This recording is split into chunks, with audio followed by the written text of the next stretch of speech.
السلام علیکم. Dhaka secondary school north Karachi campus. خوش آمدید. جماعت ششم ماہ اگست کے دوسرے ہفتے میں ہم پڑھیں گے علامت وقف، جسے رموز و اوقاف بھی کہتے ہیں. آج ہم علامت وقف کی 5 علامتوں کو پڑھیں گے. نمبر 1 ہے سوالیہ، نمبر 2 ہے واوین، نمبر 3 ہے علامت تعجب یا استجابیہ، نمبر 4 ہے سکتہ، نمبر 5 ہے ختمہ. ان 5 علامتوں کو آج ہم پڑھیں گے. سب سے پہلے ہم رموز و اوقاف کے بارے میں جانیں گے. رموز رمز کی جمع ہے، اس کا مطلب ہے اشارہ یا علامت. اوقاف وقف کی جمع ہے اور وقف کے معنی ہے ٹھہرنا یا رکنا. یعنی رموز و اوقاف کچھ ایسی علامات ہوتی ہیں جو وقفے کے لیے، ٹھہرنے کے لیے یا رکنے کے لیے استعمال ہوتی ہیں.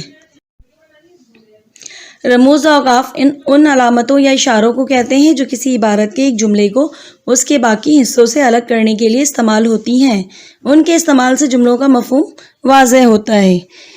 جب آپ اپنے تحریر میں رموز و اوقاف کا استعمال کرتے ہیں تو اس سے آپ کی تحریر میں خوبصورتی پیدا ہوتی ہے اور اس کے مفہوم کو سمجھنے میں آسانی ہوتی ہے اور کسی قسم کی مشکل پیش نہیں آتی.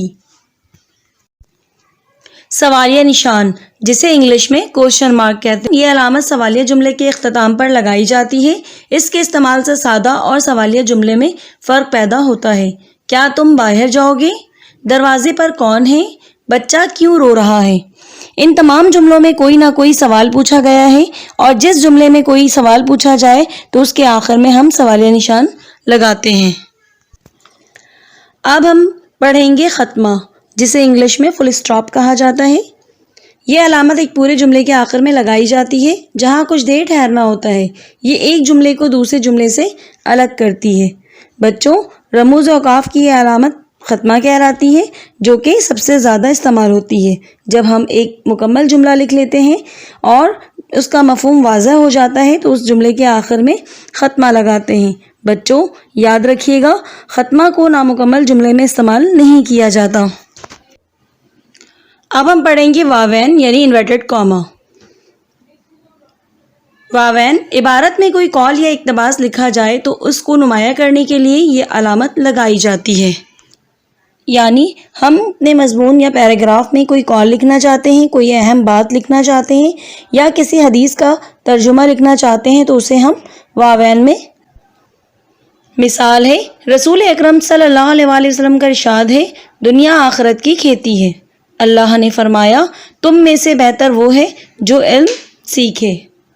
اب ہم پڑھیں گے سکتہ، جسے انگلش میں کہتے ہیں کاما. یہ ایک چھوٹا اور مختصر وقفہ ہوتا ہے جس میں ہلکا سا توقف کر کے آگے جانا ہوتا ہے. یہ انگریزی میں کاما کہلاتا ہے. یعنی یہ تب استعمال کیا جاتا ہے جب ہماری بات جاری ہو اور ہمیں مختصر سا وقفہ دینا ہو تو ہم سکتہ کا استعمال کرتے ہیں. یہ علامت ایک فرد یا کسی چیز کے بارے میں آنے والی صفات، افعال یا تفصیلات کو الگ کرتی ہے. دریا کا پانی ٹھنڈا، کاما میٹھا، صاف اور شفاف ہے. اسی طرح گندم، کاما مکئی، کاما چاول اور کپاس مشہور فصلیں ہیں. یعنی ہم کسی بھی فرد یا چیز کے بارے میں بات کریں گے اور اس کے بارے میں جو بھی تفصیل بیان کریں گے اس تفصیل کو الگ الگ کرنے کے لیے سکتہ استعمال کرتے ہیں. اب ہم پڑھیں گے استجابیہ یا علامت تعجب. اسے انگلش میں ایکسکلیمیشن مارک کہا جاتا ہے. یہ علامت کسی کو بلانے یا پکارنے کے لیے استعمال ہوتی ہے یا کسی جذبے کے اظہار کے لیے اس کا استعمال کیا جاتا ہے. آہا آہا ہم جیت گئے، اف آج کتنی گرمی ہے، خبردار اب ایسی حرکت نہ کرنا. بچوں، ہمارا دوسرا موضوع ہے خلاصہ نگاری. آج ہم خلاصہ نگاری کے بارے میں پڑھیں گے. خلاصہ نگاری کسے کہتے ہیں؟ آج کا دور بہت تیز ہے.